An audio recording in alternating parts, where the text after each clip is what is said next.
We'll go ahead and get started. Would you like us to go first? Go ahead. All right. Go right ahead. Dun, dun, dun, dun. Here we go.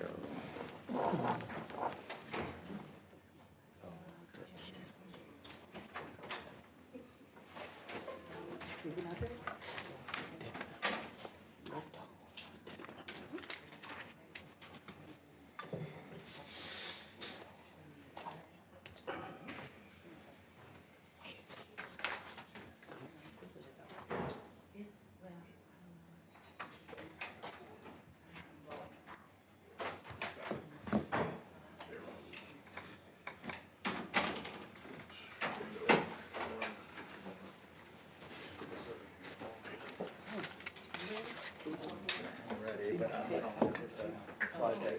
Okay. Did you see my text?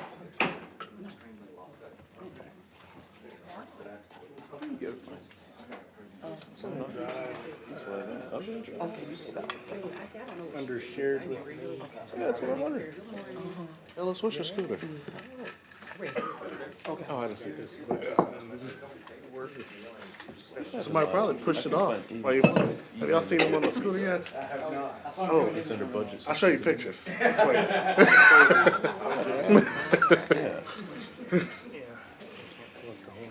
Good morning. How you doing? Hey, brother. Good night. Good morning. Yeah, I'm doing all right. You doing okay? I'm good. You doing all right? What's up, man? I'm good. Well, good morning, council. What's up? I think all of us are super excited for another installment of budget amendment work sessions. Oh, absolutely. My goal with kind of this follow-up from the mayor's presentation last week is I want to be simple, I want to be clear, and I want to try to be concise, just in the interest of, we've walked and talked through a lot of different pieces of information and kind of cross-sections of data over the course of the last few weeks. So what I'm trying to do today is just kind of simplify and synthesize so that there's clarity around what the administration is proposing at the 199% mill. I would suspect that some of you in the room saw something online that I saw that our friend Nathan Bird posted, and it was a Venn diagram, and I thought to myself, that's very clever. And so I ran with it, and I thought, how can I kind of set this up to help us contextualize what the competing kind of notions that I think that we're trying to wrestle with as we think through what is the right rate to appropriately resource fire and police, and then from the administration's perspective, also appropriately resource some of the other needs that we know that we have. And so you've kind of got these three, I guess, baseline desires, right? On one side, you've got, I want reliable services. On another side, I want community improvements. And on another side, I want my taxes to stay the same. And for anybody who has renovated or built a house, you know that there are three options, but you can't have more than two between good, fast, and cheap. And I think that this is kind of a similar framework, because if, let's say you want reliable services and you want your taxes to stay the same, what we've been talking about in this room is that, well, over time, you are going to have a steady decline in those services because of inflationary forces and the ever increasing cost of doing business for the city, and it's going to continue to be a steady erosion of the purchasing power on every dollar. On the other side, I want community improvements and I want my taxes to stay the same. Okay, we can do that, but that means pretty disruptive cuts to the baseline public services in the interest of doing net new things in the community. And so if we want all three, well, you can't really have all three in this framework, because the two on the top expose the need for new revenue. So with that as the challenge, this is the plan that the Kelly administration is putting forward to try to responsibly fund all three, right? And so I want an affordable tax rate, I want reliable services, I want community improvements. The administration believes that it is possible to make meaningful progress on all three fronts, and we believe that 199 is the rate to accomplish that. So why 199? And we've talked about all of this already, but just to kind of rehash some of the high points. One, 199 gets us adequate funding for first responder pay. I'll note, and we'll talk about it here in a minute in a subsequent slide, that it also gives us a little bit of margin to do some additional things in the public safety space that the administration feels strongly we need to do. But then it also provides a little bit of incremental revenue to help buffer the impact of rising costs, which we've talked about. So between 22% cumulative inflation since 2021, as we talked about last week on a slide, the city has had to eat 35 to 40% increases to real costs for things that we have to buy. And you guys know this is true. Think about how many resolutions you have had to approve of change orders to stuff coming in, and I don't think any of them were adjusting the costs downward, right? So costs are going up all around us, and we are trying to find that right balance. And then of course it's a 26-cent decrease from the last adopted tax rate of 225. So, and I understand fully why the folks snicker, but I do think that it's our friend Councilman Clark made the point poignantly, I think last week, when he was talking about we don't have control over property assessments, we have control over setting the rate. And it's our responsibility to set a rate that tries to strike a balance between these competing priorities in a way that's fiscally responsible, and that's also, it does right by the residents that we all represent. And I think that, that's what we're trying to do here. So we believe that at 199 and with the proposed expenditures that would accompany the incremental revenue, we think that this is a resident-focused, targeted and high-impact, measured and balanced approach. Resident-focused in that you're going to see here that the overwhelming majority of what we are proposing to spend this money on goes directly to public safety.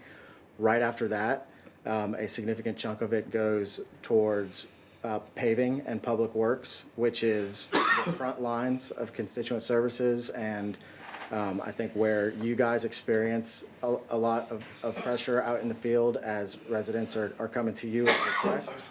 And so we've got some line items in there that we think will help create additional bandwidth at Public Works so that we can service those requests and continue to make gains along the lines of innovation and service delivery.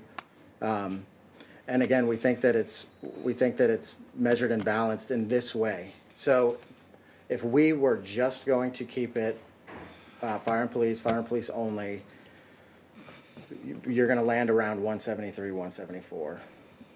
You could probably put downward pressure on that and get by with maybe a little bit less than that, but let's just, for the sake of this convenient talking point, 199 is right between holding it at 225 and 174. And so we feel like we're effectively splitting the difference between the two options that we think are before us.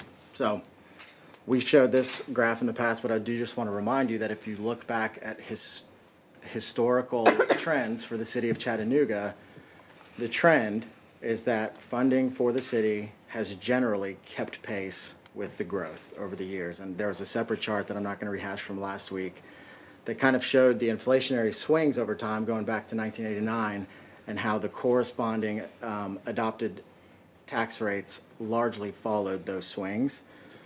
155, it would be a significant departure from what historically the city of Chattanooga has done. And we believe that it would set us on a course of hollowing out our ability to serve residents at a level that they deserve, at a level that I think we are all accustomed to, that they are all accustomed to, and at a level that we want to continue serving them. Whereas 199 is about trajectory, right? We're not trying to hug that top line. We're not trying to go all the way to 225. We're not shooting the moon, right? We are just trying to capture what we think is a reasonable proportion of the available incremental revenue to be able to continue to keep momentum and make progress towards the priorities that we know people agree with, that we know people want, and that this council has largely tracked with us on. And so let's talk a little bit about what it would cost at a district by district level. And obviously these are averages, right? And so these are median averages, so half of the folks will be paying less, half of the folks will be paying more. But you can see here that this is not it is not insignificant on a monthly basis. But we do not believe that this is overwrought in any sense. And so you can see the monthly costs there. High water mark 52 in District 2, low water mark 22 in District 8. And across the city, you're looking at roughly $37 a month is what we are asking you to consider and what we are ultimately asking residents to consider. And so what will they get in return?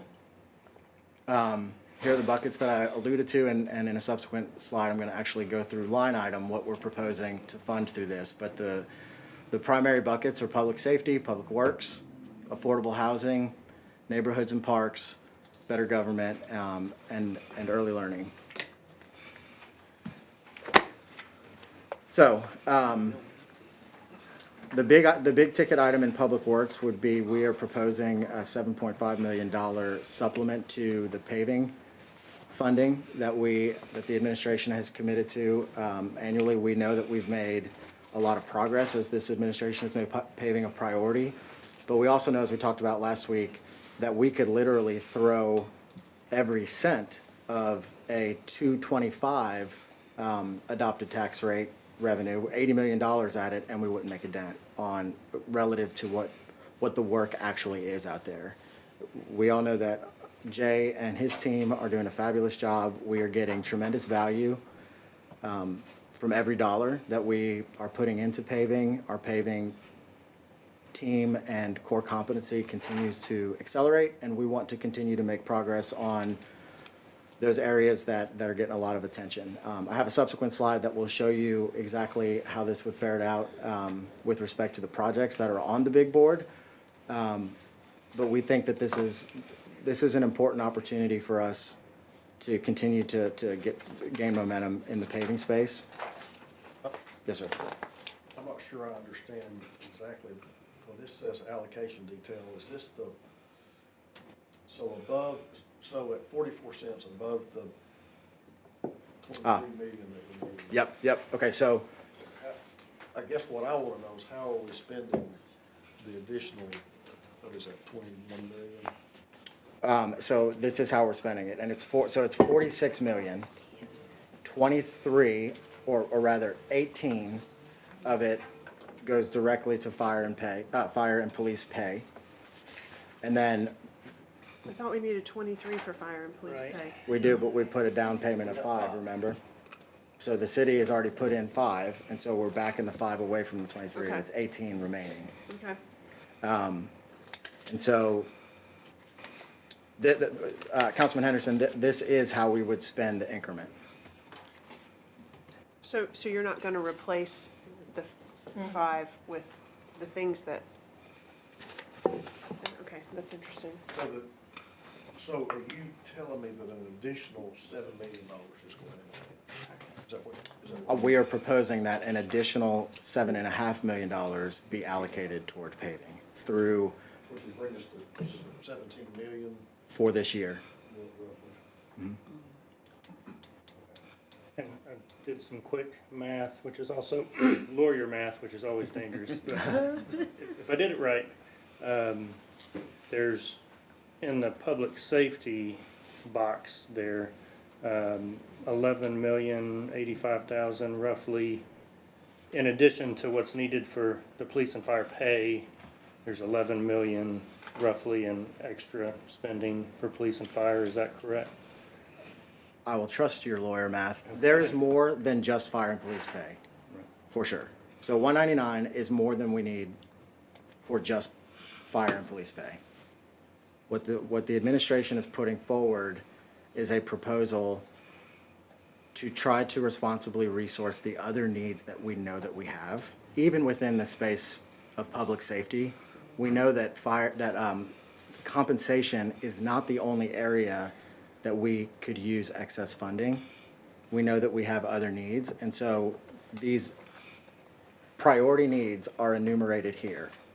So that's things like contracted security for community centers. We know that we've been having some challenges at community centers, and with some additional funding, we can contract security and try to improve conditions at our community centers to ensure safety for the folks who utilize those spaces. We have fire and police compensation earmarked there.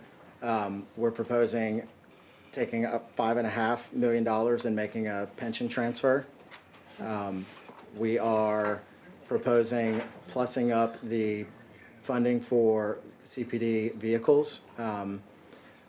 As Chief Chambers talked about when he came and addressed the group, we know that they are behind on fleet, and as we get to 477 being at full capacity, we want to ensure that all of our officers have vehicles, and so that would help them do that. We've got 1.1 proposed funding for a new fire truck. We have $750,000 for what we want to do with this. We're calling it Safe and Clean Streets. There's tremendous opportunity to make our streets look better. When we have to come in, for example, and remove the debris and other materials associated with encampments that pop up around town, that comes at a cost. And so we want to create a fund for that, so that we don't have to continually scratch and claw and fight internally to figure out how we're going to pay for it. Historically, we have dipped into contingency for expenses like that. We moved contingency as a down payment, and so this is kind of as a down payment for police and fire, right? And so this would be line item budgeted for this purpose, to ensure, and then we could do some other things with it as well. Speed bumps in some targeted areas in some neighborhoods, for example, litter in some targeted areas. The cybersecurity, the next one, this is a budget request that was initially included in DTS's regular appropriation that we came back and cut because we needed to produce a balanced budget, but this is a need that the city has. This would be year 2 funding for the city's cybersecurity software, which is obviously critically important. We have $500,000 there that would go towards looking at opportunities to expand the violence interruption program. So this council has expressed on multiple occasions a desire to expand that work, and we want to be able to do something in that space. Signal improvement and maintenance. This is for our traffic signals. Brink, this is the CPD's drone program, which was effectively cut out of the full budget. But obviously, the drone program is an important dimension of what CPD does for us. And they utilize those assets and that capability in various ways throughout the year, and we want to continue that. We are also putting forward the creation of an additional deputy fire chief to help Chief Knowles as he stands up his executive command staff, making sure that all the right folks are in the right slots. $225 for traffic management staffing at DTS. So you'll remember that over the course of both the amendment and then the amendment from last year, the budget amendment, and then the budget that you guys just passed, we've been doing a lot around traffic management. This is to provide staffing. So right now, just to be super clear, we've got the hardware, the software, but we don't have the people. And so we want to be able to go get the people to actually do the work all the way. An additional position at CPD, so taking them from 477 to 478. This is for photo radar in school zones. Now, ultimately, we believe that this and any subsequent photo radar traffic monitoring position at CPD would be self-funded. And so this is a set aside just to ensure, should it not self-fund, that we can pay that individual. But hopefully, on a go-forward, we think that these positions would actually be able to be compensated through revenues generated by monitoring the photo radar machines in school zones. And we want to grow that program to ensure safety around our schools. Then jumping down to neighborhoods and parks, we're proposing $2 million for parks maintenance. We know that there's a tremendous backlog. We know that they have needs for additional boots on the ground, and this funding would help them do that and go and make more meaningful progress along the lines of keeping our parks beautiful. We're proposing $1.3 million for what we're calling targeted neighborhood economic development. So you guys, many of you, if not all of you, have explicitly expressed to us desires to do targeted neighborhood level economic development somethings in your district. So this is, think Rossville, think Highway 58, think Airport Road, and think Glass Street. And so this is to provide funding to come in and do some targeted marketing and other investments as it relates to neighborhood level retail and other small business endeavors. The 150 is a request that was put into the administration specifically for Project Purpose Point, and this is to help them fund their early learning daycare facility and operations. There are 3 what we're calling better government items listed. So you guys know that the administration uses Monday.com. The way that that contract is set up is, with additional licenses, you incur additional costs. We would like, right now we use Monday.com kind of at like the, I think the deputy administrator and above, or maybe director and above. We want to get Monday.com down a level through the organization to help us with our project management capabilities, just to encourage better collaboration and communication, common operating picture, all that stuff. So that's what that is. Berkman contract. The Berkman is it's kind of a personality test that we have been piloting with the city and targeted departments, and the purpose of it is to help foster better collaboration and communication amongst teams, with the end in mind of being better performance for those teams, which is better service delivery. So that's an investment back into our people. $550,000 or $550,000 for SEIU. This is on-call callback increase. This is a request that SEIU has been making of the administration for, I think, since the beginning of the administration. We've not been able to fund it up until this point, but we would like to be able, we have the opportunity to fund it. We would like to fund that. And then for affordable housing, the last bucket here, we're proposing $3 million for down payment assistance and $1 million for owner-occupied rehab. Our housing team believes that this is the biggest bang for the buck in terms of what the city can do to both preserve naturally occurring affordable housing amongst our seniors, and then on the down payment assistance side, we want to be able to make this program available for first responders so that more people can live in the city, and we also want to make it available for our employees and for Hamilton County school teachers. So is there any appropriation for rental assistance? we are not proposing that. We think that, and Hanukkah, would you care to speak about the merits of down payment assistance and rehab programs relative to rent assistance in terms of efficacy? Yeah, so our biggest rental assistance goes through the Housing Authority. That's the Section 8 voucher program. And, that subsidy is going to households who really need it. They're earning less than 30% of the area median income. To fund that sort of thing at the city level would require funding that's really not in the budget right now. And so with the owner-occupied programs, we're able to put in per household a smaller amount and still make that lasting impact. So to run a rental assistance program would be a pretty expensive and over time increasingly expensive line item. So we're not proposing that at this time. And then ultimately, on both, is it true that on both down payment assistance and owner occupied, or just one that the city actually does recoup the money? I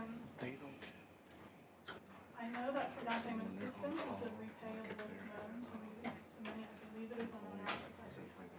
Yep. And so ultimately, it isn't just like a giveaway.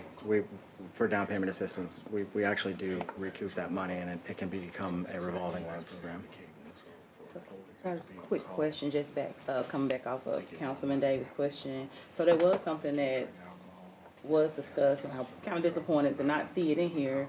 And I asked that you, I don't know, squeeze it in somewhere, because I know for the rental assistance, because there are other organizations, I think Madam Chair made this kind of clear from the beginning, there are some spaces that we don't do, we just don't. But there are organizations that do it, like MedMen, or, you know, that I'm sure we have a list of that provide that type of rental assistance, but, you know, I don't know what direction we're going in at this point. But if we are to go in this direction, I think that is something that needs to be in here, that we are gonna support, you know, if we're gonna, and I love this breakdown, I love this neighborhood level breakdown, it's fantastic. But I think that is something that needs to be in here, even if it's something we don't do, cause we shouldn't, there's just some things that we just, you know, should contract out to others to do.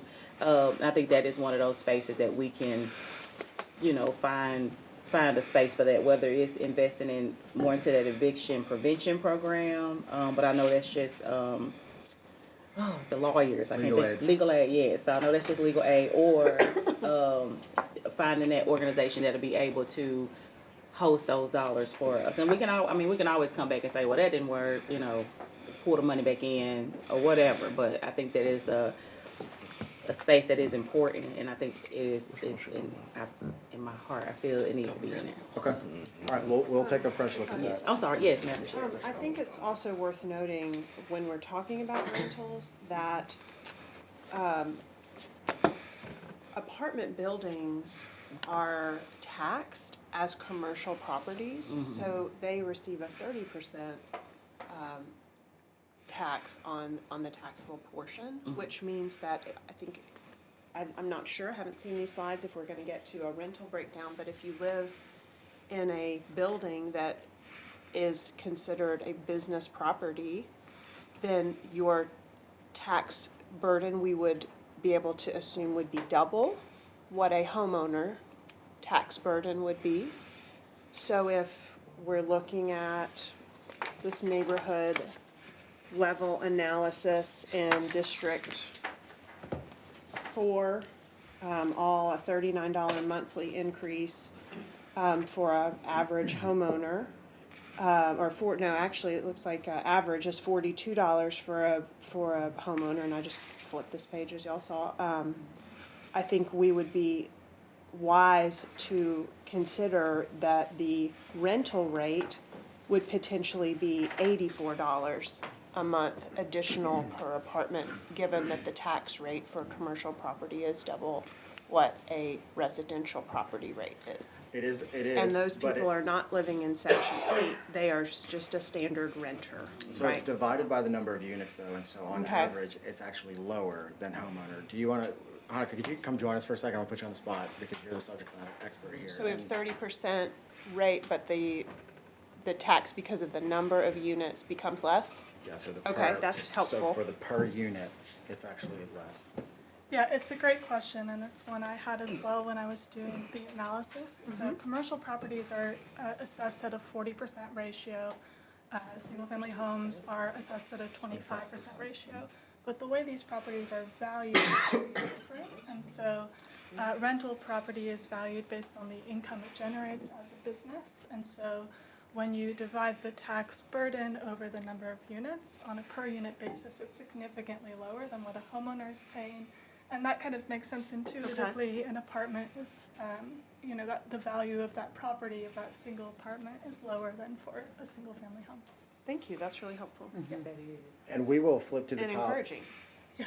We will flip to the top. We had a series of charts that probably just got lost in the shuffle that we presented in the first session that did It's on page 34, break down of, not lost in the shuffle. okay, great. So, yeah, those numbers On page hold. 36. Yep.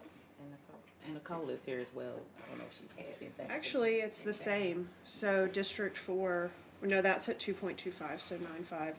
So District 4 using the same example. So it's $10 less, 32 versus 42. Thereabouts. 205 to. Okay, thank you. Yep, that's all. All right, Councilwoman Burrs. Thank you, Madam Chairwoman. My apologies for being late. I did listen in on the start of your conversation, Kevin. And I may, not the very beginning, but so I may have missed this. Tell me again, if we're just doing fire and police pay increases only, what's that amount? Is that the 23? It would be 23 minus the 5 that we've already Right, put that you've down, already- so okay. 18 and change. And Weston, do you have handy what that number would be in terms of what the rate? Is it 174? That's what I have in my mind. Be 18 cents plus 255. Okay. 155.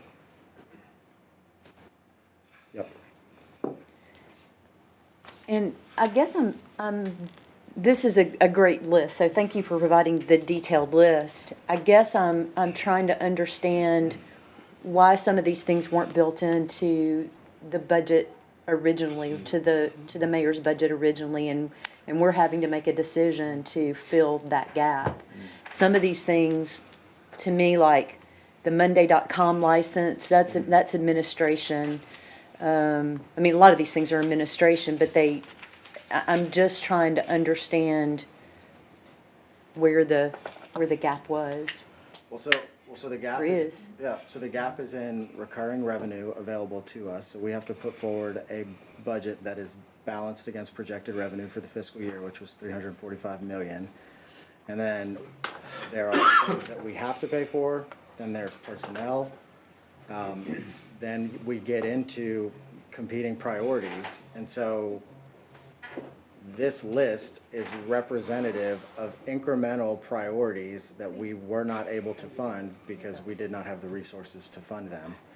And so now, because we have the opportunity to set an adopted tax rate after the appraisal, we're proposing $1.99, which is above what we would need just to fund fire and police, because we also know that we have other things that we need to fund. They're listed here. Okay.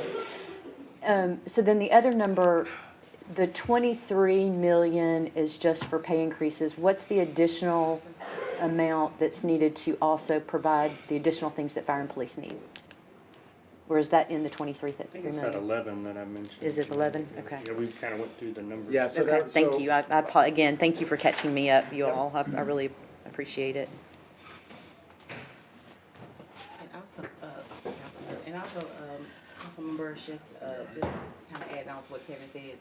And also, one of the issues was that we had to have our budget in by June 30th. Typically, we would have did just a continuation budget and kind of try to gather all these things, and we probably would have been meeting about it right now. But because we had to have it in earlier, by June 30th. Right. That's part of the reason why we have to come back and do the amendment too. So, Okay. So, Thank you. That's all I have right now. thank you, Councilman Burrs. Councilman Elliott, followed by Councilman Harvey. Yes. Kevin, bear with me, I have a couple questions. What is the Berkman contract? So Berkman is it's more or less like a personality framework that the city has been piloting, and it's about improving communication amongst teams. And so we started this last year with we did it in ComDev, we did it in a couple of other departments, the mayor's office did it. And the purpose of it is to facilitate better communication towards better execution. Is it like Omnia? I would say it's more robust than Omnia, but in the sense that it's a personality-based thing, yes, it's like Omnia. All right. Rental piece, I think some of my colleagues already talked about that. It's not in there, but a lot of these things are not in there. And I know for my district that has a ton of renters, I would like to see us partner with some type of agency. I don't think we need to hold this in-house. There are people who do this very well, and I think we can find those folks and support them in that. I asked this last week, and I don't know if April's been able to get this yet, but what is our park maintenance gap right now?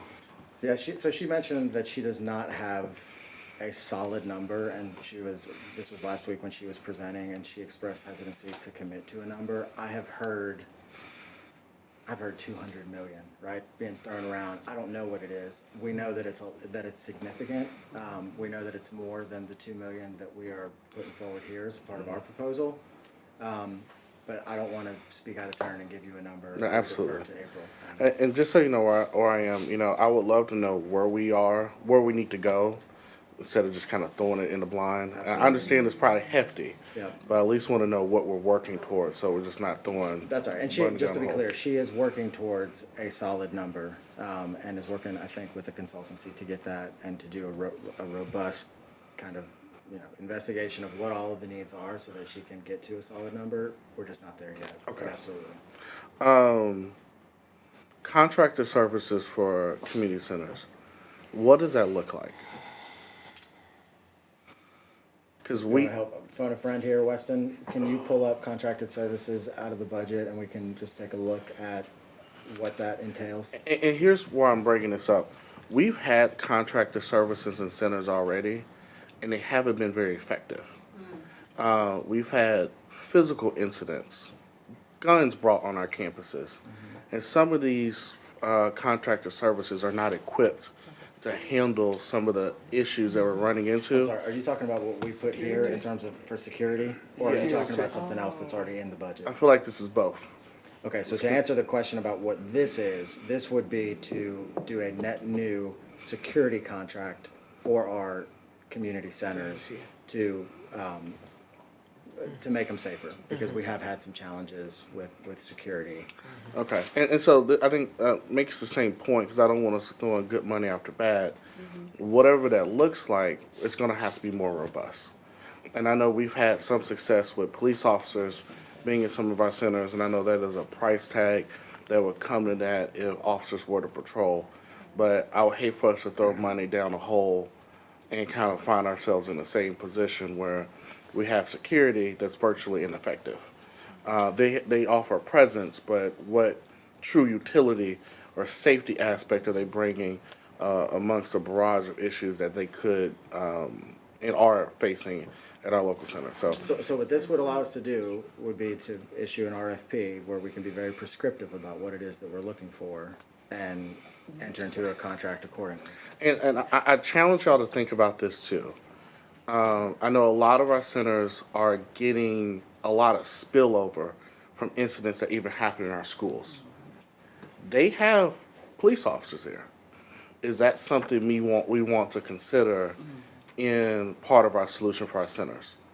Maybe not a 24/7 thing, but something where there's a hotbed times where we do have it. Like an SRO. Almost like an SRO during heavier uses of times. It may not need to be in all centers. Sure. Because not all centers are heavily utilized. And we're gonna have more cops.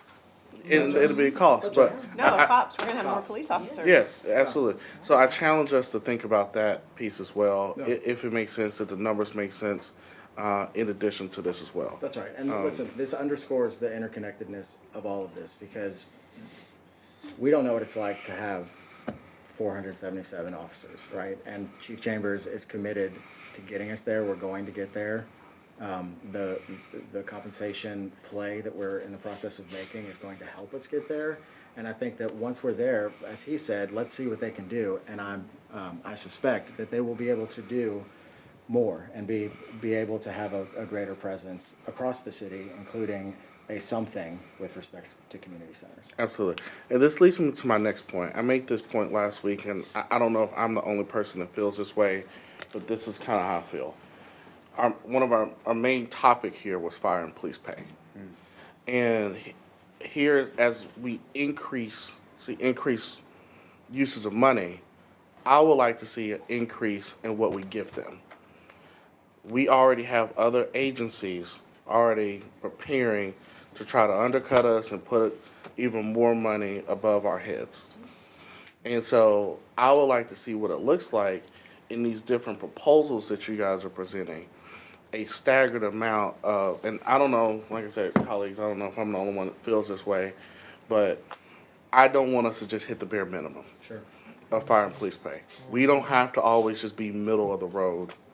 It's okay if we're in a higher percentile of agencies. It's great if we're in a higher percentile of agencies that pay our first responders more. So the proposal that we're putting forward is not middle of the road. It is competitive pay, so let me orient you to all this stuff. What I tried to do with this slide is put it all in one spot, right? And so we have our established comps over here. So this is market median. We have what our current shortfall is. The reason that there are two numbers is because initially I had cadet and officer. I came through and scrubbed cadet just to make it simpler. Because officer and firefighter pay respectively effectively set the pay scale for those agencies. So, and that's where we have the biggest gap right now is at those levels. And so if we can correct that gap, there's a cascading effect across the agency where there's going to be some amount of corresponding or proportionate increase at other ranks, but the primary focus is officer and firefighter, which is why those are called out. And so what the administration is putting forward. Firefighter, Say again? will you just quickly clarify the cadet firefighter at 58, there's gotta be something wrong there. That a cadet would make $489 more than a firefighter. Is that supposed to be 48? About if target salary. The yellow, Very bottom. right here. Target salary is 57. Bottom right. That dog won't hunt. Something's not Yeah, right. that must have been a keystroke error. Yeah, that must have been a keystroke Okay. error. So something's, Yeah, Okay, that just got messed up.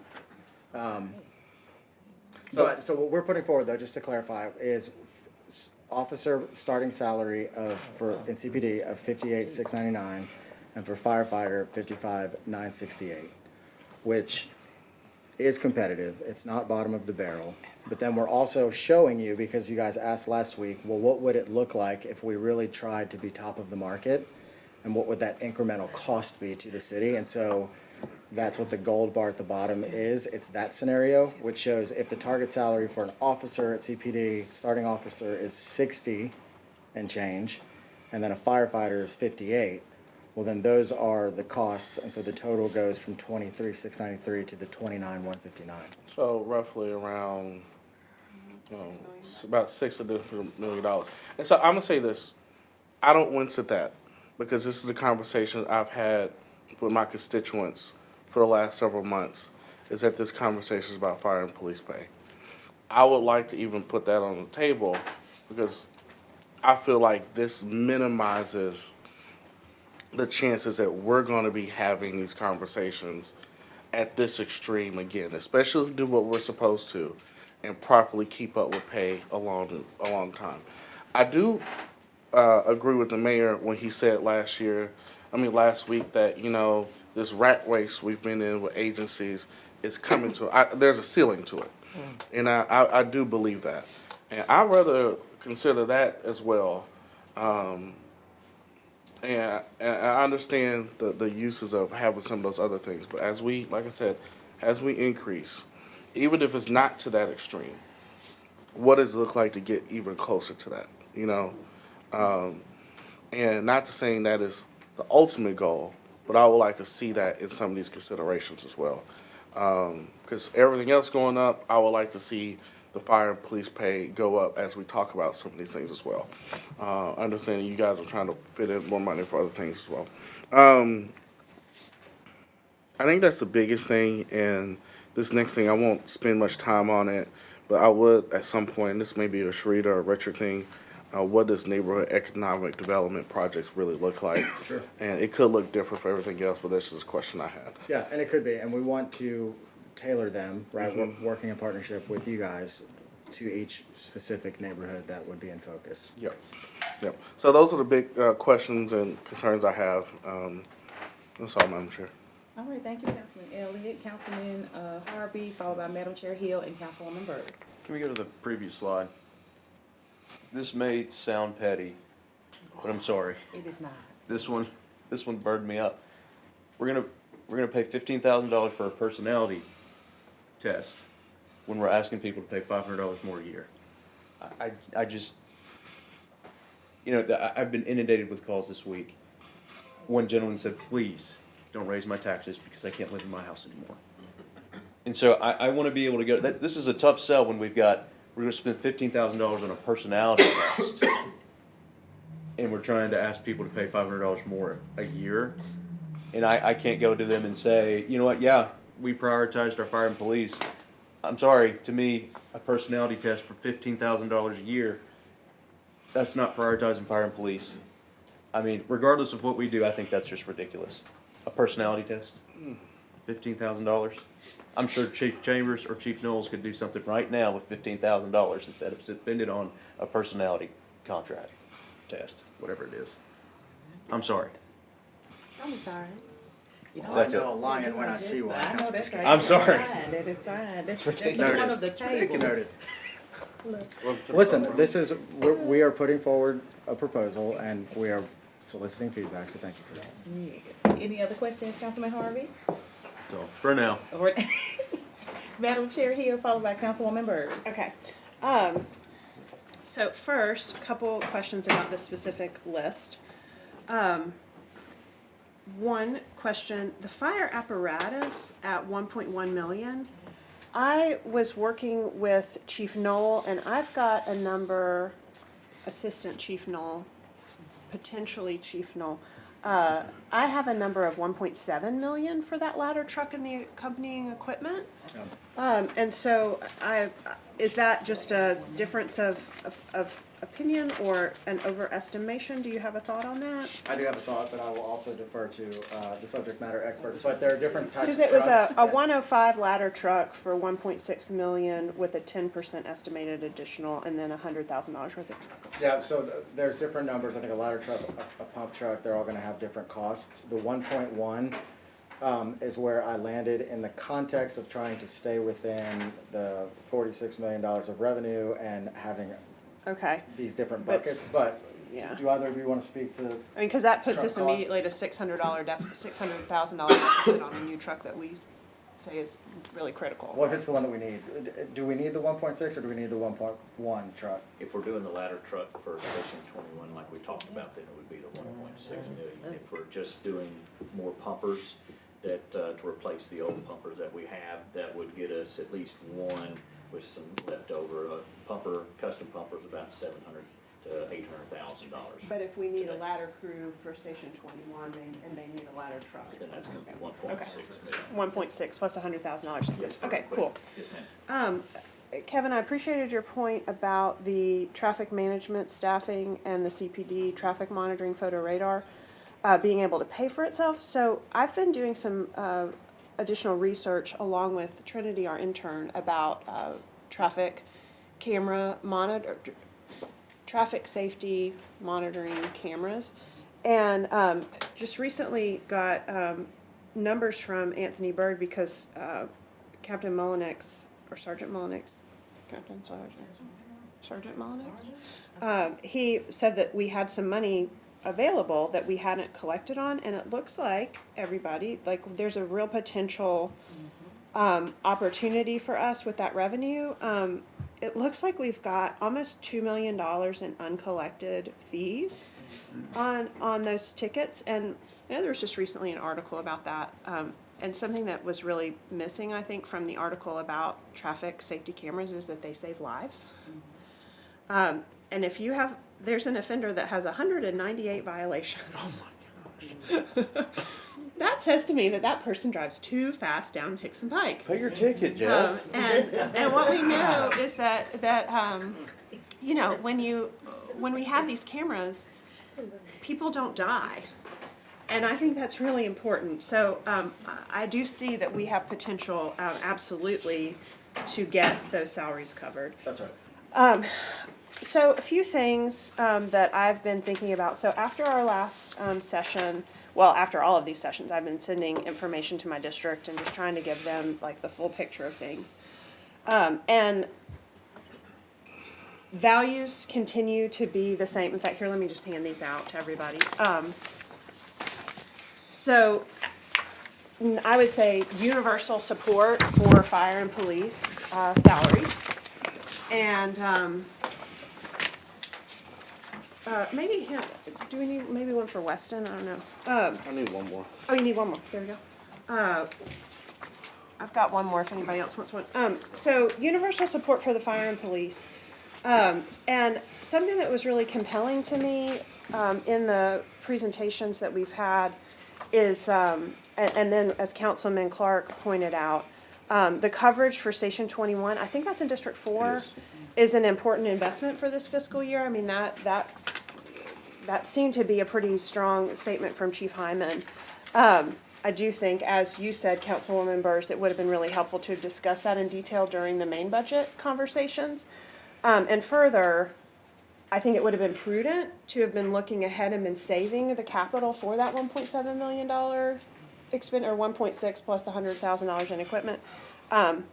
Because once we order that truck, it won't be available for 600 days. And so I checked with Chief Knowles, like, can we just say, put the order in and then we start saving our money? But he said, no, we have to have the full capital amount allotted before we can put a purchase in. So even though we'll be driving a 20-year-old ladder truck for 600 days, we still have to have all the money in the bank. So I think, lesson learned, hopefully learned there. But there is a 20-year-old ladder truck that they could use. So I've updated the budget idea that I had from last week to include the additional fire request that would include full staffing, individual, so it's 15 people, individual equipment, the PPE and everything for all those 15 folks. And then the ladder truck and equipment.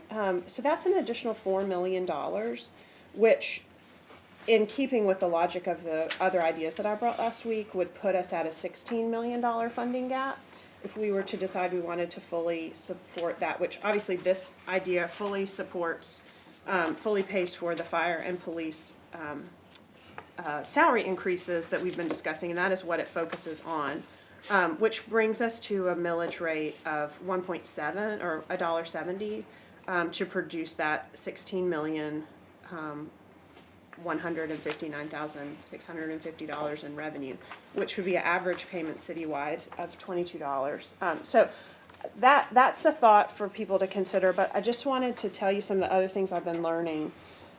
So in my district, I think what I'm hearing is that people are split 50-50, just the way District 2 often does, on support of Mayor Kelly's $1.99 plan, and in saying everybody agrees, except literally one person, about fire and police pay. And what as I've tried to unravel that and pull it apart, what I'm seeing is the folks who say, go ahead, give us the tax, they see that same Venn diagram and they're like, yeah, we want all these things. They have lived in their homes 8 years or fewer. People who have lived in their homes longer than 8 years, who have been there through 2 cycles of value of appraisals, are the ones who say, please, I'm really, really concerned about how this is going to impact me.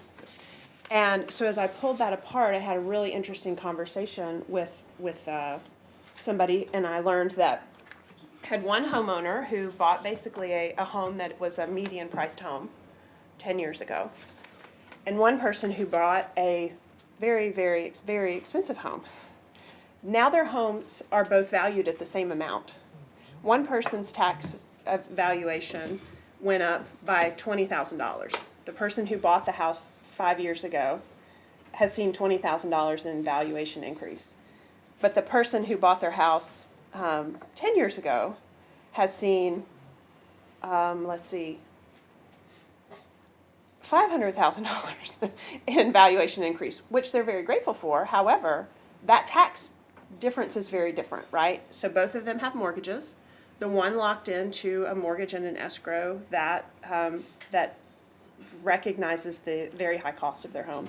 The other locked in at the affordability that they can. You consider a median-priced home in Chattanooga requires an income of what, $105,000–110,000 a year in income.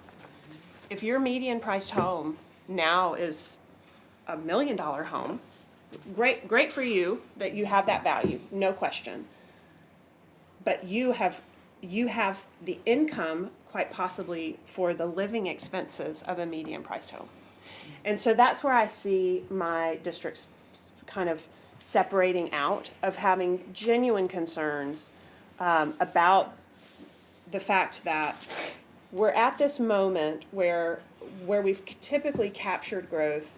We're at a moment where we've had inflation go up and we've had valuations go up. And I think if we had had only one of those, we would be, I think as the representative for District 2, we'd be having a different conversation at the $1.99. But this is a unique time where we've had both of these things happen. And so where I'm landing is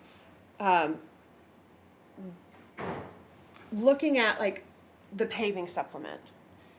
I acknowledge happily, realistically, that inflation has had an impact on what we can do. And honestly, what is it where you've got, you're paying, when you have more, things cost more? What's that economic principle, y'all? Supply and demand. Supply and demand. More money, more problems. No, yeah, it goes to you. But supply and demand, you know, when we, as a city council and Mayor Kelly said we want to put 10 million in every year for paving, suddenly 10 million became worth a lot less money on the open market for paving, right? So I know that when we put that 7.5, and I look at that list, and I know people in my district will say, that's great. We'd love to see those things happen. However, I'm very, you know, they also, half of them are very, very concerned.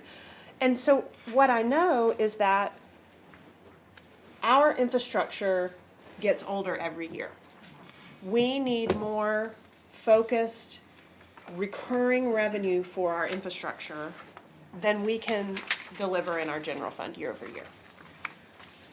Parks maintenance, Councilman Elliott, I mean, that potentially could be a $200 million number to get our parks maintained to the standard of what we've built, right? We built the waterfront. It costs a lot of money to manage the waterfront and keep it looking pristine. Not to mention all of our neighborhood parks. So as I see it, I see this council needing to be looking hard at, like, get through this. I feel like do what we must do for our first responders and make sure that we have, we've invested in that public safety piece. But then turn around and be looking at what's a recurring source of revenue for public works infrastructure, what's a separate source of recurring revenue for parks, because these things are I think are essential to the why of having a city. And then what is our approach to cost of living changes for our staff? Not just our fire and police, but all of our staff. You know, what are we going to set and how are we going to change our budget every year for that? I think those deserve really intentional thought to make a long-term responsible choice. You know, Kevin, you've said net new a few times, and where I'm going is in this moment where I've got inflation and valuations going up. In the Venn diagram of my family, it's not the time that we add net new. It's the time that we take care of what we have. And so a year from now might be when you add net new. So that's just my thoughts. Thank you, Madam Chair. All right, thank you, Madam Chair. Councilwoman Burris, followed by Councilman Anderson. This is just a general comment because I don't know where we're going to end up, but to Councilman Elliott's point about, and I'll use the community center contracted security as an example, that if we do end up funding some of these additional things, for example, with the community center contracted security, I want to make sure we have a plan in place so that when we add, for example, if we add security to community centers, we're not sending those problems out into the community. And I'll use Tyner Community Center as a good example because the Tyner Community Center works so closely with Tyner Academy, it's not only, it should not only be a partnership between the city and the county, because most of those kids are ending up at the center. We're also working to make sure that if, again, I'm using this one as an example, but any other programs that we might add, I think we have to have a strong plan for how that's gonna be implemented and carried out, so that we don't create another problem or incur another issue as a result of taking care of one. And the community centers, I know, is a big topic right now. So when we get to the end of this, and when we have this list of things that may get funded, if we end up to that point, then I think we also need to now flesh it out so that we know what the expectation is gonna be for that $250,000 and how that's gonna address any other issues that come up as a result of it. Thank you for that. Thank you, Madam Chair. So much, Councilwoman Burrs. Councilman Henderson. Thank you, Madam Chair. I want to kind of follow up and piggyback a little bit on what Madam Chair was talking about earlier, and kind of really what I think our focus ought to be. I brought this up about 2 weeks ago, that I felt like this needed to be a multi-year approach to this, whatever that looked like. I liked the proposal that Madam Chair put on the table last week, I believe it was. What I would like to do is sponsor that proposal to be placed on the agenda as an alternate version. And what that would do, it would set the tax rate at $1.67. It makes certain cuts to the budget totaling right at $5.915 million. And it allocates the $9 million to police salaries and $14 million to fire salaries. I mean, this proposal would fully fund the fire and police pay, and it would make what I feel like is modest cuts to this budget, so that it doesn't put the entire burden of the additional revenue that we need on the backs of the taxpayers. In order to get this on the agenda as an alternate version, our rules state that either the chair can put it on, but I don't want to put you in that position, or you can have a co-sponsor from another council person. So I'm going to throw this idea out there about putting Madam Chair's proposal from last week, not this week, but setting the tax rate at $1.67. If any council person would be interested in co-sponsoring that with me to get it on the agenda as a alternate version. I have a question for Councilman Henderson, if it's proper right now. We have Councilman Davis and Elliott. Okay, so after I got you. Elliott, okay, thank you. I'm so sorry. That was it, Councilman Henderson? Yeah, Oh, okay, go ahead. I'm looking for a sponsor too. I'll be happy to co-sponsor that with you, Councilman Henderson. Okay. I also appreciated that proposal from last week. I think it does what we've said we're here to do all along with this budget amendment, which is to address police and fire pay. But also to do so in a way, as Councilman Henderson stated, that doesn't rely solely on a tax increase.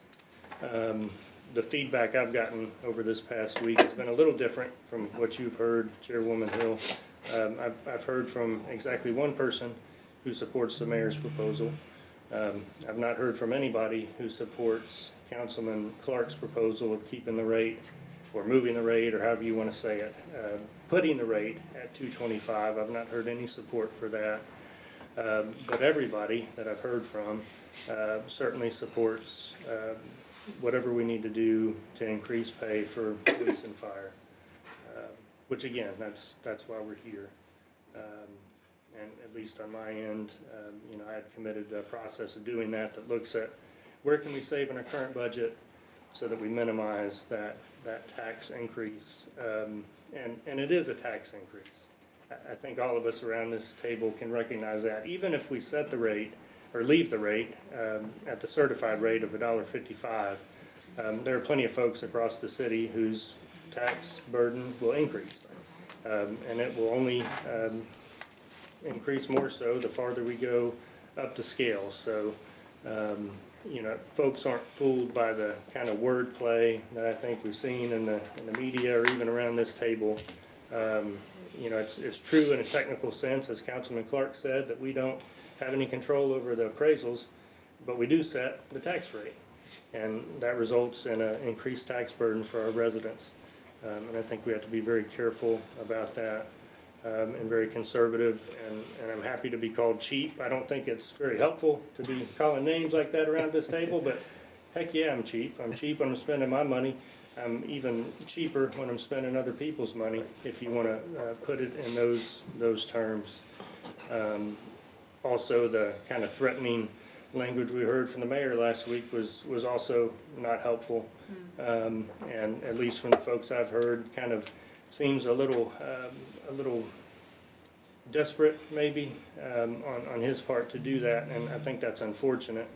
I'm certainly not influenced one way or the other by that, or by any shaming or name calling, but it's just not helpful. And so I hope wherever we end up, we can commit with each other to just some sound, fact-based reasoning in the best interest of our citizens. Thank you so much, Councilman Davis. Councilman Elliott, followed by Councilwoman Burks. Thank you, Madam Chair. I agree with my colleague. I say this publicly, and I open up the doors to this. I've heard from some of my constituents about this tax increase, not as much as I probably would have expected. I think in the past week I've heard more about the mayor's threats than I've had for this, and I agree with Councilman Davis that, it is very unfortunate that was a line drawn, but, myself and District 9, we don't flinch. We are going to do what's best for our district, and so I look forward to hopefully still working with all colleagues around this table in good spirit to make sure we do what's best for our community. I will also say this. I appreciate, Chairwoman, and your proposals. Here's one thing I do want to say as we consider anything. I think it's a little dangerous to do blanket cuts. One thing I do not support cutting jobs. No, there are positions that I will be honest, I do not think should exist, but they probably came up long before I got here. If we are going to look at cuts, I believe it's only responsible for they to be line item cuts. And I think we can I know we can spread this out more equitably, so it's just not laying on the backs of one department. And you have to excuse me, I do not completely recall all of the details of last week's proposal. Sure. But I'm even going off of some of what. Well, and all I did was add just a little bit down here, so all my thought process was It's up included. here. Yeah, Okay, it's got perfect. everything. And And so- I have to leave at 11:30, I'm sorry, everybody. Oh, no, I understand. But even when I look at community development, I understand many of us were not crazy about the leadership, but I don't think we should punish just that department. And I don't want to use punish, let me not say that. It's I not don't- intended to be. Yeah, I don't want to put all of that on the backs of one department because of leadership did not meet expectations. I think there may be room for us to find savings amongst multiple departments and seeing what that looks like at a line item basis. Because, if we say, here, mayor's office, here are blanket cuts we want, we may not get what we really want. And they say, okay, if you mandate us cut 15%, it may cut into positions. Because when we look at our budget, majority of our monies go to salaries and staff, benefits and staff. Not a lot of it goes to programming and equipment and everything else comparatively. And so I think it's a little dangerous to just do blanket cuts right off, because you don't know what we're cutting. I think this is one of those things you need to be, we should use more precision and approach it almost like a surgeon does on an operating table, and really say, what are we going to cut item by item? We got those thick budget books, and I think if this is a road we're going to go down, I think we need to pop the ball open and really squeeze those numbers to see what they make sense. And so I think that's all I have to say on that, Madam Chair. Thank you so much, Councilman Elliott. We have Councilwoman Burrs, followed by Madam Vice Chair Noel and Councilman Henderson. I just, Councilman Henderson, I just have a quick question. You mentioned 9 million for police and 14 million for fire. So that gives us the 23. Did your calculations include the 5 million that's already there? Yeah, so, This does right here? yeah. Okay. So if you have, did you have, Chairwoman? You're just pulling from proposal hers. Okay, that's, I that's, mean- okay. Yeah, I mean, I took the 5 million and. That's all I have. Thank you. Yeah. Oh, okay. Okay, Councilwoman Burrs. Madam Vice Chair Noel. Thank you, Madam Chair. I would point blank not support Madam Chair, budget proposal, period. I will definitely be 100% behind administration in what you have brought before us. If we go back years back, you know, I'm all about going back to let you know. These are issues on here that was before this council, before I was even on this council. It's things that have just not been followed through on and brought forth to correct when they should have been correct. The increases should have been given. It was always put on the back burner. Now, once again, you want to come at this point and you want to come and say, we are going to be frugal. We're going to be careful of how we're spending this and how we're placing this money. When years ago, money was placed that should not have been placed, that should have been taken back when things were not delivered as they should have been delivered. And I'm going to throw it out here because when I came on council the first time, the library, that was something that had been put on that table. What was it? 1 point what? Every year. For what? For their budget. $7 million, yeah, 7 million. 7 million. Okay. That stayed on there forever and ever and ever and never produced.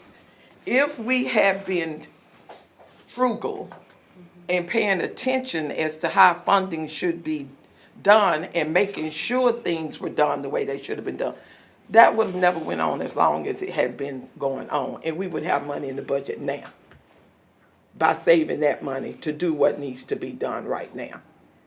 So I'm not about trying, and then on Madam Chair, on your worksheet here for community development, I would never ever support taking 1 brown cent from community development. Now, if you saying on here that it has not produced what it needs to produce, and that's because it has not had the proper administration in order for that to be done. So community development is the heartbeat, the main vein for our city. So there we cannot take anything from community development on that. So I don't know. I say do what we need to do in reference to this budget to get where we need to get on everything that we need to have. There is no need to continue to bring it forth every year to give a penny here, a penny there, and not calling anybody cheap. But I'm just saying these things should have been looked at years ago where money could have been saved. Lots of money was thrown out there and just left because nobody wanted to take the step to do anything about it. So, but I could not support that in any shape, form, or fashion. Thank you, Madam Chair. Thank you, Madam Vice Chair. Councilman Henderson. Thank you, Madam Chair. I want to stress again, I do think this is going to have to be a multi-year approach. I mean, I think we're going to have to look at fire and police pay again next year and how we're going to fund that. So I think this is going to have to be a multi-year approach. Number two, Councilman Elliott, I didn't move far enough down my page of notes. You're correct, and what I had on here was to request of Madam Chair to appoint maybe an ad hoc committee that would look at next week some of the specific budgetary items that we were looking at, where we would take them from and identify line items to go with them. Because I think we do need to get to line items when we actually vote on this budget. So, I would be willing to participate next week, and I'm assuming my co-sponsor would, maybe others. You're saying to have an ad hoc public meeting, publicly noticed meeting, to go through, line items? Yeah, to Okay. identify line items. Certain, Councilman Elliott, would you like to participate? Absolutely. And I will say that, I, with this, did not suggest specific line items because I wanted to give the administration the opportunity to make those choices. Yeah, that's, and I had done the same thing. 2 In weeks line ago. with their priorities, and I think line items could become really difficult, so I will let the three of y'all do that, and I'd love to see what you say. and- I would welcome the ad hoc, so. And let me say this, if the administration would like to offer some suggestions for line items, I mean, I'm assuming that the administration is not particularly interested in this proposal simply because it cuts from the budget. So, but if you would like to offer suggestions of line items of things that could be dealt with, that's the reason in my proposal 2 weeks ago, I had said I felt like it would be better if the directors would take a look at where things need to be cut, so it would not have as big an impact on that. But, Can I respond to that real quick? yeah, go ahead, because I got one more thing. Our directors and our administrators have looked at that, and we know that there are not cuts available without losing people or capabilities. But if you look in your folder, the work session materials folder, part of our follow-up deck from last week, we actually do provide a workbook that actually shows by community center all of the personnel costs and all of the operational costs for community development, which are the two buckets that you would need to cut from. But the administration is not going to spend time putting together a line item proposal to make cuts. Yeah, that's what I figured. The other thing that I had, and since we've sort of already broached the subject of the threat last week from the mayor, so that D1 can understand, Chief, this is to you, so that District 1 can understand the ramifications of voting against the mayor's proposal. How would you like for me to explain that comment to them, particularly when he said the reverse is true? What kind of ramifications can District 1 expect to see? And explain it in such a way that I can explain it to them. Sure. Yeah, the city of Chattanooga represents all residents across all council districts, irrespective of how any particular member votes on any particular proposal. The mayor, he said what he said, and I think that you each should have individual conversations with him to get clarity. I will tell you that my interpretation is in the context of what it is that we are trying to accomplish with this millage rate is appropriately resource the city. Our failure to do that will result in an inability to do all of the things that we are asked to do. And I think that if I had to get into his head, which I am not, what he was trying to communicate there was to say that the day will come if we stick with 155 or if we simply do fire and police where calls on, paving, calls on potholes, calls on service delivery oriented items that we will not be able to meet in a acceptable time frame. I think the mayor was suggesting that he would remind folks that we had the opportunity to provide funding and Councilmember X did not. But again, I think that you should speak with the mayor personally to get better. So let me get a little bit more specific. I've been working on, as you well know, a water project on Raccoon Mountain. And we have been making some progress. We've talked about clearing some trees for the path. Have to do that in the winter. Yeah. That would not have, my no vote would not have a negative effect on that project. what I'm understanding you saying? Well, Councilman Henderson, the reason that that project does not exist is because we do not have the money to fund it. Well- And so if you guys are going to consistently But try to make it political when it isn't political, it's dollars and That's not cents. my question. We do have money to clear the trees. We have a. Because the administration has put forward proposals to fund it. That's right. That's But right. My point is, should they expect all work to just stop, any progress to stop, or will that work continue to progress as funding is available?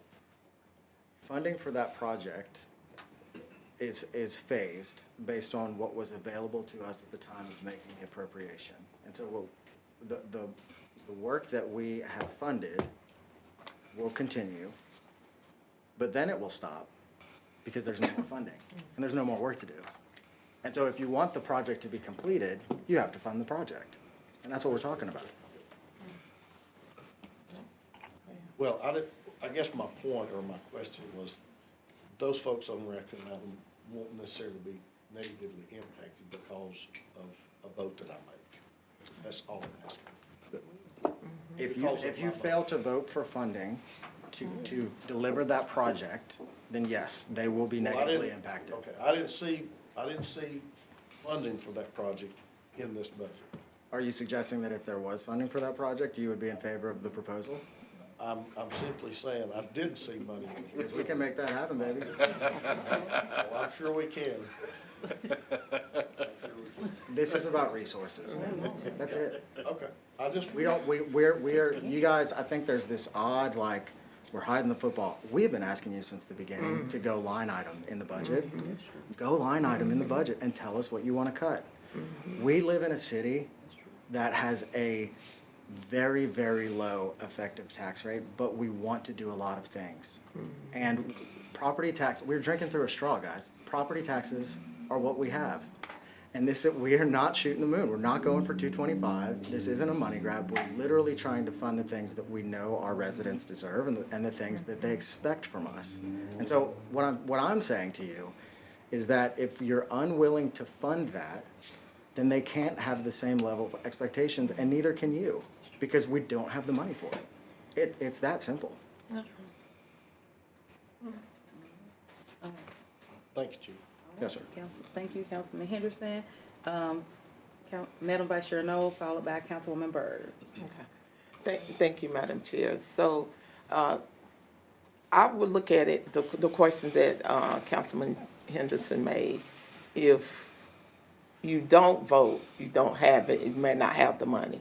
Well, you could maybe finish your project that you need, your water project for your water line. But that means the other 8 of us around this table, constituents, would probably have to do without something that we need. So, if the money is not there, something has to be taken away from somebody in order for somebody to have something else that they need. If we don't have the extra funding.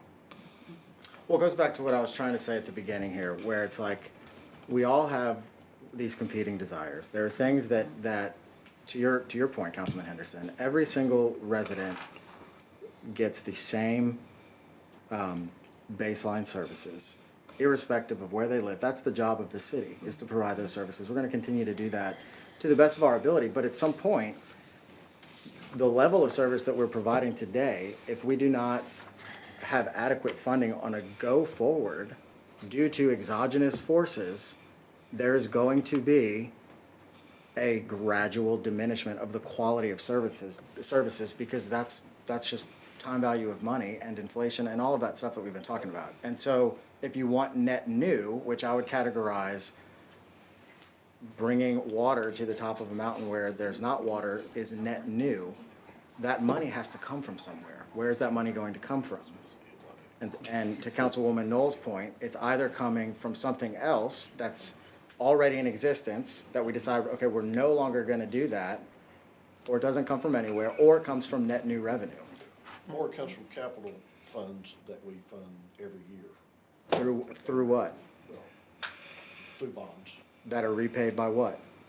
that are repaid through the general fund, Which is funded by what? which is funded by the taxpayers. That's exactly That's right. right. That's it. That's it. All right, all right, Councilwoman Byrd, followed by Councilman Harvey. No, thank you. My question was answered, so thank you. I'll defer to. All right, Councilman Harvey. I'd like to request to be on the committee if I can, if I'm permitted. Does, oh, Go ahead. Go ahead. No, go ahead. I'll go after you.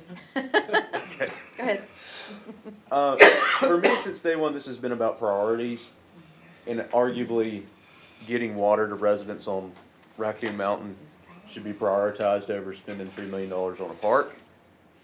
That's just me.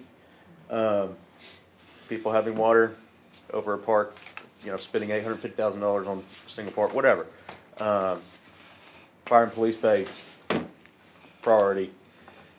Some of this other stuff, not so much.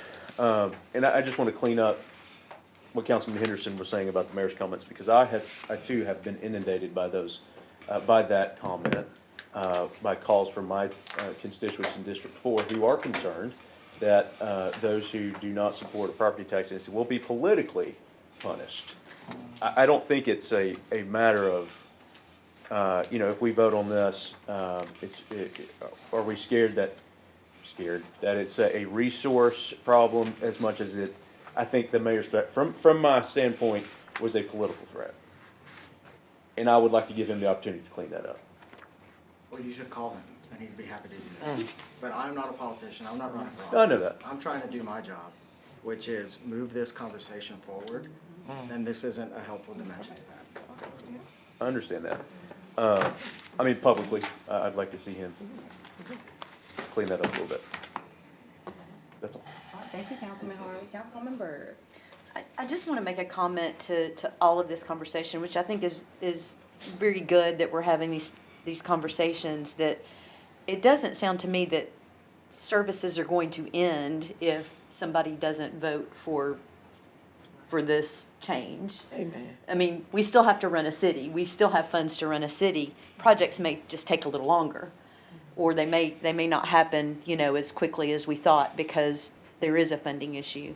But I don't see it as, I don't want citizens to be confused that if, and again, I don't know where this is gonna land, that if it doesn't get voted, that all of a sudden you won't see Public Works filling potholes in the community. I mean, they already have a budget to fill potholes, That's right. but they won't be filling as many, if we aren't able to fund. We'll continue to fill what we're filling today. My point is Right. that you guys call us on a regular basis. Sure. Because as y'all are driving around and hearing from your constituents, things come up. And we want to be responsive to those questions, but that money is in addition to what is regularly funded. And so and that's the steady decline, right? Because either we're gonna continue to be responsive to you guys and try to make it happen, the opportunity cost being we're not gonna continue to fill the ones that we otherwise were going to fill. And what we're saying is that we have the opportunity to continue to try to do both, which is this mode that we've been operating in for the last 4 years, Yeah. of trying to do both. I understand that. I just think that we have to be careful about sending a message that wherever this lands, that, you kind of put yourself in a position of, let's say that the council agrees to go with, again, this is just hypothetical, 1.99, then there's gonna be that expectation that every single pothole in the city is gonna get filled, and I don't think that's gonna happen. Or if we go with the lower rate, then I think people also need to know that you can expect that things will continue as is, they just may not get better, they may not get better. And that's where I think the tone, it feels like the tone is kind of in that place that, I hope we're able to fund more things. In the event that we aren't, I think people need to understand, and the message is that we need to confidently be delivering back to our communities are, yeah, you'll call 311 and they will come and do what they're tasked to do in 7 to 10 days, as they have been.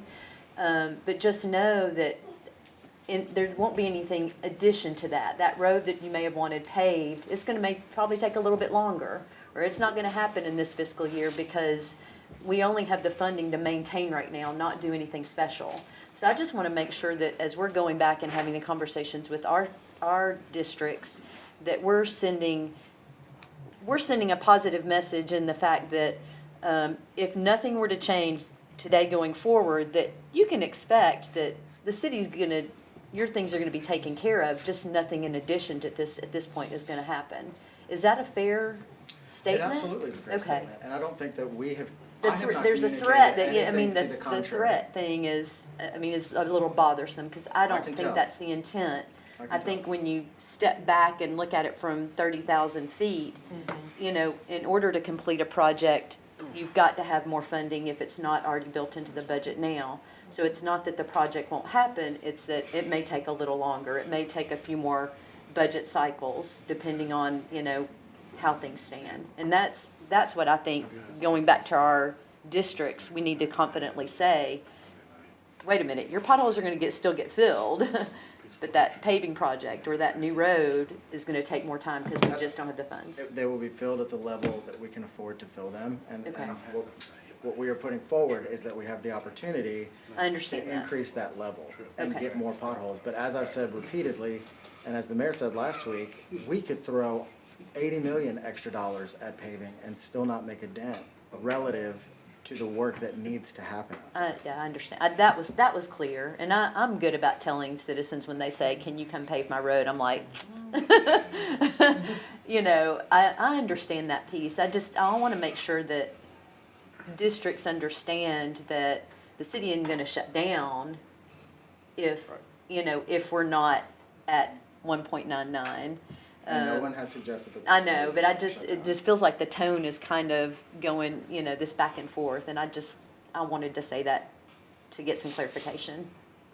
Did I clarify? You did, thank you. Thank you so much. Thank you so much, Councilwoman Burrs. I guess, are there any other questions? Because I did have just a comment, because I try to hold out myself to the end just because, you know, I want to make sure I hear everyone. I hadn't received many calls about much, but I did want to go back to the security piece, the community center contracted, security piece. Just to ask that if, like I said, I don't know what direction it's going in. I just want to get my notes on record. If, whatever we do with security, I would hope that we would work with Chief Chambers and CPD to figure that out. I like the ideas of what Councilman Harvey and Councilman Elliott were saying in regards to that. I will line up in this case with Madam Vice Chair Noel, and that I will not be supporting this in any form. I don't believe in cutting community development at all. My centers are, outside of maybe one, are extremely heavily used. I mean, we have nurse navigators, we have pools, we have people that come in, a children's disability league, like, we are busy. And it's not a lot of staff, but it's a heavy program, and I cannot support seeing, you know, children with autism and all these different programs coming in, and it's just being sliced because we're sitting at the table talking. That, for me to see it and know that it's sitting on here is very bothersome. But I try as your budget chair to kind of keep it neutral until we reach the end of these discussions. So I will not support this in any form. And just because this is my second term, I can kind of look back in hindsight and see what happens when you do the bare minimum. Prior administrations and prior councils, and no offense, because Chip, you know I love you. But coming in and immediately having to take people off recycling and put them on trash trucks because we didn't have the drivers, because we didn't have the pay, and the inconvenience and the trash issues it caused in our communities. I saw that, and so we can do the bare minimum, but eventually it'll come to a head now, just like it came to a head then. And now in hindsight, I can look back and say, man, what would have happened if previous councils and previous administrations would have made the investment so we didn't have to come in and take people off of recycling and put them onto the trash trucks until we passed. And at that time, it was a continuation budget, so then we had to wait till the budget passed to get the salaries in. And so months went by where we didn't have the curbside recycling. And again, you know, some people use curbside recycling for their regular trash too. But when that happens, or when it gets to the point where, you know, look at where we are with fire and police currently, or just with our current staff, we have high turnover because the pay wasn't what it needed to be. It interfered with our services. And so for me, you know, I want to make sure that we are, now I'm not a fan of anything over 2%. I am not. But also, in hindsight, knowing now what could happen, bare minimum can turn into nothing, because that's what happened with the curbside recycling. and it can happen in any department. It could happen, you know, anything could happen, and we stuck in a space where, oh man, we got to come back and do a budget amendment. When I came on, we were doing a lot of emergency purchases because of COVID. So those emergency purchases, you know, coming in because we had to purchase all these different things, but that also was in part to bare minimum budgeting. I don't believe again in going to the highest end of this thing, but I also know that if we begin to work on it now, I think we need to shore it up now. This is my just opinion, shore it up now. And I also like the idea of Councilman Henderson. God, I'm so sorry, Councilman Henderson. Councilman Henderson's multi-year approach, and I think that is something the administration is working on. I've met with Weston and operations to talk about what those budget policies look like. So we're not here in 4 years having this conversation about this, but that we are shored up in a place that no new council comes in and has to shut down a service because we didn't shore them up to make sure that it was going to continue. So that is my position, is that I saw what happened. I was here, and I just don't want to see that happen. I don't want to see, you know, police working over, you know, 180 hours, all these extra hours, and they're tired and they're burdened. Then they still have to respond to you. You know, it's easy for us to sit around the table and talk about it because we should, and we hear from our constituents. But when you're in those communities, and I see community development being cut by X amount, but I know that the service that provides to our community, or even now with council office, you know, that in part, that amount, that 99,666, this is a strange number. When I see the work that our intern has done over the past month, you know, in consideration of that policy person, and then some of the policy that's coming forward, you know, how can we use that to contract out to make things better? Like we have a beautification commission that Councilman Elliott is looking at. That's going to help our citizens in the long run. So that is my perspective of it. So like I said, I can't support this because it does cut community development. It does council office. Now mayor's office, you know, hey, you know, I love y'all up there. Cut the chief of staff. Cut the chief. You know, but that's, and I'm always a fan of supporting whatever our first responders need, because I'm telling you, they come to my house, I want the ladder to work. I want all the lights to be on. I want to be the queen of it. Baby, y'all show up and just show up and be good and loud. So I want to support that, but I also want to support our public works. In that they not stressed, because they were stressed out. They were working overtime. It was just a lot. And we don't do, for city council, we don't necessarily do the administrative work. I don't show up with public works at 5 o'clock in the morning or 6 o'clock in the morning. I don't show up with them at work. I'm still at home in the bed, hopefully. So I don't show up with them at work to see all the work that they do to get it done, and to have that stuff piled on over and over at the bare minimum, because it's going to be more requests and more things as we get more dense, that people are going to be calling in, asking for different things. And if we're at bare minimum, because in the next 4 years, that stadium is going to go up. Now, I'm just thinking about my district. In the next 4 years, that stadium is going to go up. Housing is going to go up there. There are housings coming in on Broad Street. There are housing that hopefully is going to come in over Front Parkway. There's housing coming in Alton Park. There's going to be housing coming in East Lake. There are going to be more requests, more tax base. And so I don't want to sit right here now and make this decision and not be ready for what's coming in the next 2 to 3 years. And so that's my perspective. That's where I am with it. Like I said, I'm not on the over 2% piece, but I'm also not at the bare minimum, because nickel and diamond is what got us to that 2021 cut of service. No one cut, it was stop of services. And that's why when people saw it, I think it was mentioned. I think Councilman Henderson didn't even mention it. He was just mentioning it as like an example. It wasn't even anything to be pressed about. But people began to immediately respond. Like, we don't want to cut curbside recycling, because a lot of them were here. They were here. They saw what happened, how that stuff piled up. And then when you had that stuff piling up, you have little animals gathering up with your trash. It just becomes a lot real fast. So I just don't want to see that. Other than that, that was my little comments. And our next step right now is we have public hearing on the budget amendment August 19th. I'm not sure what the ad hoc is. I just heard that today, so I'm not sure what that's going to be about. But August 19th, we're still scheduled for a public hearing on the budget amendment. And then first read currently is scheduled for August 26th. And I guess we'll determine what, if we need to defer that. We'll keep it on for now, and if we need to defer that, we will. That, I think that'll be the easiest way to do that one. So just gear up for that. Guess you all schedule out your ad hoc meeting, publicly noticed. And, that's all I have. Any other comments or questions? Yes, Kevin? Madam Chair, if you are amenable to this, what I would like to do, I think that there was a lot of good feedback today. I would like to go back and incorporate, in the context of a 199 mil, the 4 million for Station 21, the adjustment to get the ladder truck, well, 86, the personality test. We will look at rent assistance, and basically reformat our proposal, get that ordinance drafted. I'd like to work with you guys to get it onto the agenda, and let's vote on it. Okay. All right. And then Councilman Henderson, for the ad hoc, you all are hoping to meet next week?